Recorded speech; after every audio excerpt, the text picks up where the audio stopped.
Welcome back.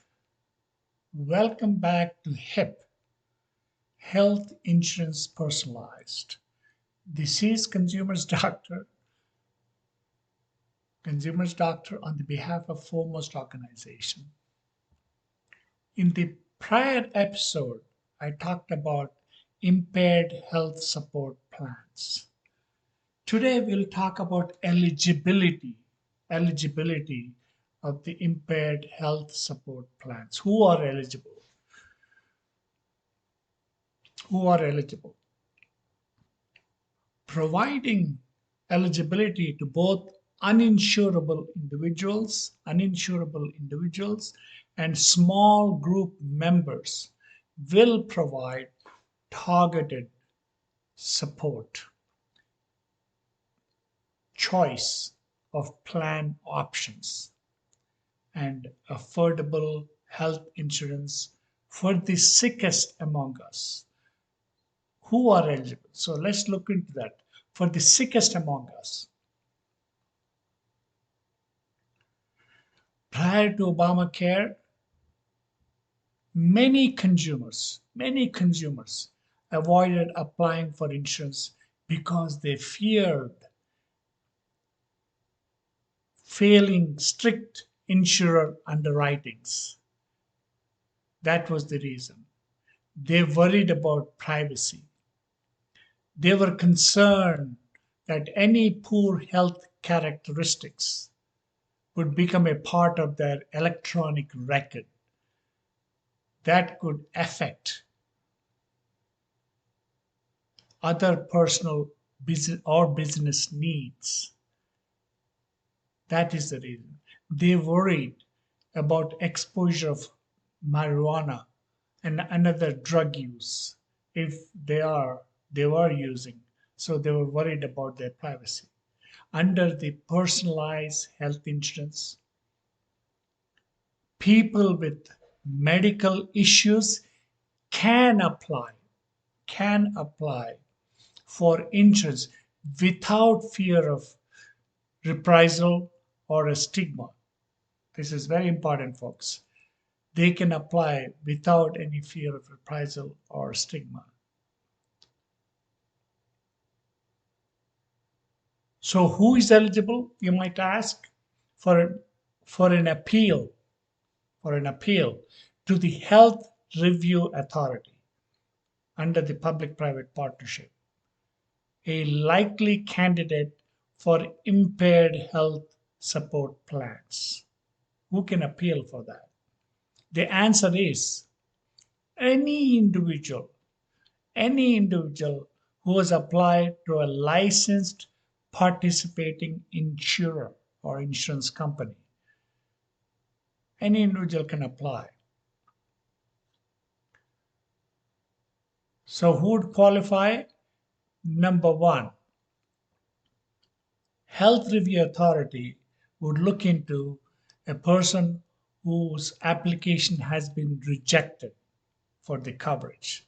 They will qualify. If it has been rejected by the insurers, number one. Number two, unable to agree with insurer or insurance companies on alternatives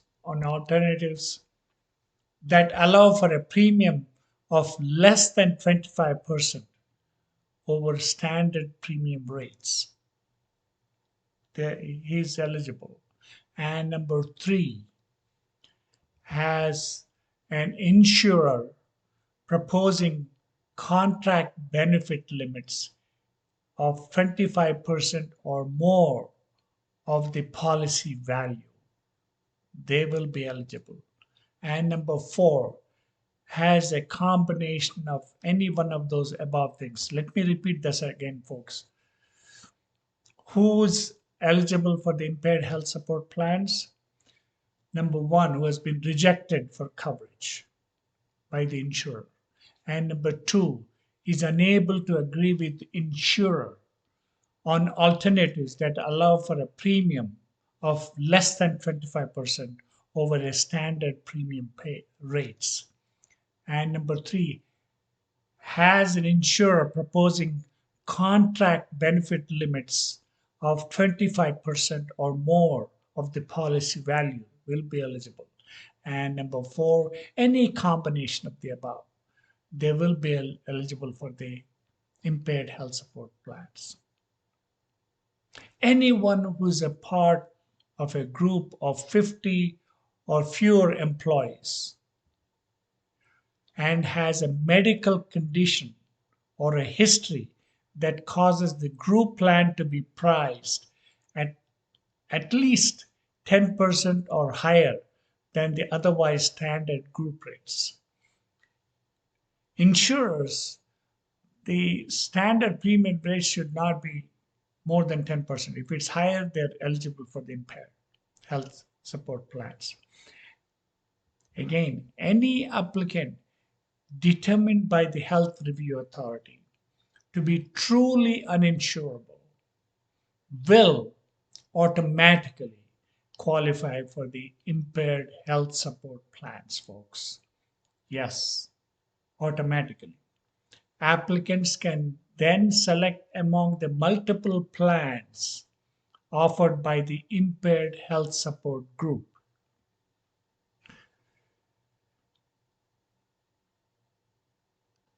Then you may be thinking that sounds reasonable.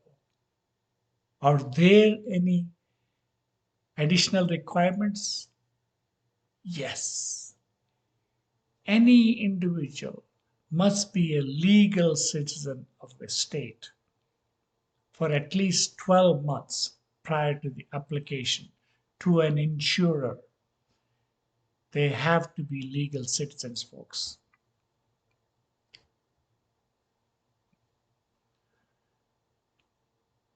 Let's go into it. Let's get more specific, folks. Let's get more specific for the policy wonks, for the policy wonks out there. There are, I will give you the following reasons they're not they're not eligible for the impaired health supports. Who are not eligible? Well, we'll go into that because I'm sure a lot of people want to know who are not eligible. Number one, anyone eligible for health insurance benefits under Medicaid are not eligible. And number two, anyone eligible for another state or federal plan of coverage or program, including but not limited to Medicare, TRICARE, or Veterans Health Care. They are not eligible. And number three, inmates of public institutions. Anyone eligible for existing public programs are not eligible. And number four, anyone eligible for a self-insured employer coverage, they're not eligible yet. Yes. And number five, anyone who voluntarily terminated coverage in an impaired health support plan within previous 12 months, they're not eligible, folks. They're not eligible. And number six, anyone on whose behalf of impaired health support plan previously paid over $1 million or more in benefits are not eligible. Yes, they're not eligible. Any person who no longer meets impaired health support plan eligibility requires may be terminated at the end of the earlier policy period or at an enrollment in other coverage. Impaired health support group plans cannot be rescinded unless application is approved due to fraud or material misrepresentation. They cannot be if it's a fraud, they cannot be rescinded unless there is a fraud and a material misrepresentation. So these are the these are the folks are not eligible for impaired health support plans. So I gave you who are eligible, I gave you who are not eligible, folks. I hope this clarifies. These impaired health support plans will focus on who need the most care, who who really deserves to get a decent premium, and who should get all the benefits of impaired health support plan. In a smaller group, folks, if one family member is impaired, it doesn't need to affect the entire family. If in a smaller group of under 50 employees, if the family is insured, if one member is impaired, he can be given impaired health support plan, but the rest of the family premium should not be any higher. He should be eligible for an affordable premium.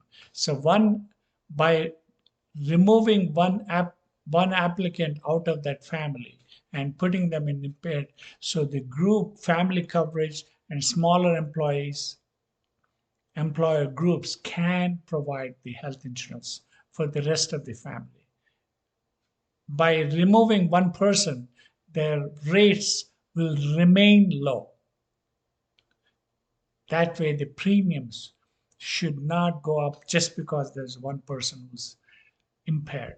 So, by putting them in the impaired health support plan, they will be more focused. And that's what we need to pay attention to. And even for those folks, we need to have incentives and rewards under the personalized healthcare. Folks, thanks for listening. We'll continue to talk about personalized healthcare, so called HIP. This is Consumers Doctor on the behalf of Foremost Organization. We will see you in the next episode. Goodbye. Salute.